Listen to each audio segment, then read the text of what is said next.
नमस्कार दोस्तों, आप सबका बहुत बहुत स्वागत है। आप देख रहे हैं हिंदी दुनिया से। आज के वीडियो में हम लोग साहित्य अकादमी बाल साहित्य पुरस्कार 2024 के बारे में पढ़ेंगे। तो चलिए शुरू करते हैं। बाल साहित्य पुरस्कार, जिसे साहित्य अकादमी बाल साहित्य पुरस्कार के नाम से भी जाना जाता है, भारत का एक साहित्यिक सम्मान है जिसे साहित्य अकादमी भारतीय संविधान की 8वीं अनुसूची की 22 भाषाओं और साथ ही अंग्रेजी और राजस्थानी भाषा में बाल साहित्य के क्षेत्र में लेखन करने वाले लेखकों को प्रतिवर्ष प्रदान करती है। बाल साहित्य पुरस्कार को साहित्य अकादमी देती है।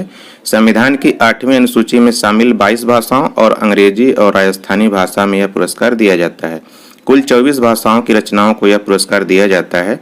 साहित्य अकादमी ने वर्ष 2024 के लिए अपने प्रतिष्ठित साहित्य अकादमी बाल साहित्य पुरस्कारों की घोषणा 15 जून को कर दी है और इस पुरस्कार के लिए कुल 24 साहित्यकारों का चयन किया गया है। प्रत्येक वर्ष साहित्य अकादमी बाल साहित्य पुरस्कार 24 भाषाओं के साहित्य के लिए प्रदान किए जाते हैं। कितने भाषाओं के लिए दिए जाते हैं? कुल 24 भाषाओं के लिए दिए जाते हैं। साहित्य अकादमी ने हिंदी भाषा के लिए 2024 के साहित्य अकादमी बाल साहित्य पुरस्कार के लिए किसे चुना है? हिंदी भाषा के लिए देवेंद्र कुमार को चुना गया है। किस कृति के लिए चुना गया है? देवेंद्र कुमार को उनके कहानी संग्रह 51 बाल कहानियां के लिए चुना गया है। 51 बाल कहानियां की रचना विधा क्या है? यह एक कहानी संग्रह है। साहित्य अकादमी बाल साहित्य पुरस्कार के निर्णायक मंडल में हिंदी भाषा के लिए देवेंद्र मेवाड़ी, एकांत श्रीवास्तव और प्रकाश मनु शामिल थे। प्रत्येक भाषा के विजेता के लिए अलग अलग 3 सदस्यीय निर्णायक मंडल होता है जो नियमानुसार विजेता चुनता है। अंग्रेजी भाषा के लिए साहित्य अकादमी बाल साहित्य पुरस्कार के लिए नंदिनी सेनगुप्ता को चुना गया है। नंदिनी सेनगुप्ता को उनके कहानी संग्रह the blue horse and other amazing animals stories from Indian history के लिए वर्ष 2024 के साहित्य अकादमी बाल साहित्य पुरस्कार के लिए चुना गया है। संस्कृत भाषा के लिए हर्षदेव माधव के कहानी संग्रह बुभुक्षितः काकः को चुना गया है। संस्कृत कहानी संग्रह बुभुक्षितः काकः के लेखक हर्षदेव माधव को 2024 के साहित्य अकादमी बाल साहित्य पुरस्कार के लिए चुना गया है। उर्दू भाषा के लिए शमसुल इस्लाम फारूकी की कहानी संग्रह बर्फ का देश अंटार्कटिका को चुना गया है। यह साहित्य अकादमी बाल साहित्य पुरस्कार 2024 के लिए चुने गए लेखकों और उनकी रचनाओं की सूची है। वीडियो को रोक करके इनके नाम को आप लोग याद कर सकते हैं। किस भाषा के किस लेखक को किस कृति के लिए इस पुरस्कार के लिए चुना गया है, इस लिस्ट को देख करके आप लोग जान लेंगे। साथ ही साथ उस कृति की रचना विधा क्या है, यह भी आपको पता लग जाएगा।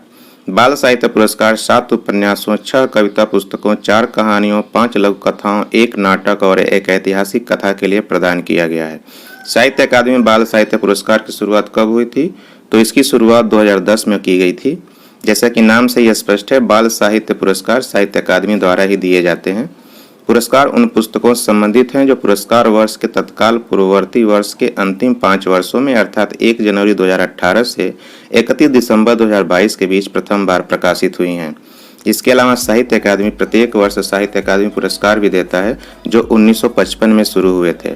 साहित्य अकादमी पुरस्कार सन 1955 से प्रत्येक वर्ष भारतीय भाषाओं की श्रेष्ठ कृतियों को दिया जाता है। साहित्य अकादमी युवा पुरस्कार भी देता है। बाल साहित्य पुरस्कारों के साथ ही 2024 के युवा पुरस्कारों की भी घोषणा हुई है। साहित्य अकादमी युवा पुरस्कार 2024 वाली वीडियो का लिंक आपको नीचे डिस्क्रिप्शन बॉक्स में मिल जाएगा, जरूर देखिए। इनाम में क्या मिलता है? पुरस्कारों की घोषणा के बाद एक समारोह का आयोजन कर सम्मानित लेखक को 50,000 रुपये की नगद राशि, एक ताम्र फलक और प्रशस्ति पत्र प्रदान किया जाता है। 2023 में साहित्य अकादमी बाल साहित्य पुरस्कार किन्हें मिले थे? अगर आप जानना चाहते हैं तो आप यह वीडियो जरूर से देखें। इसका लिंक आपको नीचे डिस्क्रिप्शन बॉक्स में मिल जाएगा। वर्तमान में साहित्य अकादमी के अध्यक्ष माधव कौशिक हैं और सचिव के श्रीनिवास राव हैं। अब एक प्रश्न आपके लिए, इसका उत्तर आप लोग कमेंट बॉक्स में दीजिए।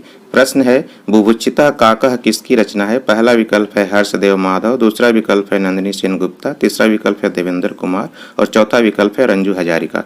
तो दोस्तों, उम्मीद है कि यह वीडियो को पसंद आई होगी। वीडियो अगर पसंद आई है तो लाइक कीजिए, कमेंट कीजिए और वीडियो को शेयर कीजिए।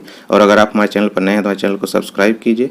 सब्सक्राइब करने के बाद बेल आइकन को प्रेस करना मत भूलिएगा ताकि न्यू वीडियोज़ के अपलोड होने की सूचना आपको तुरंत मिले। मिलते हैं अगली वीडियो में, तब तक के लिए नमस्कार। आपका दिन शुभ हो।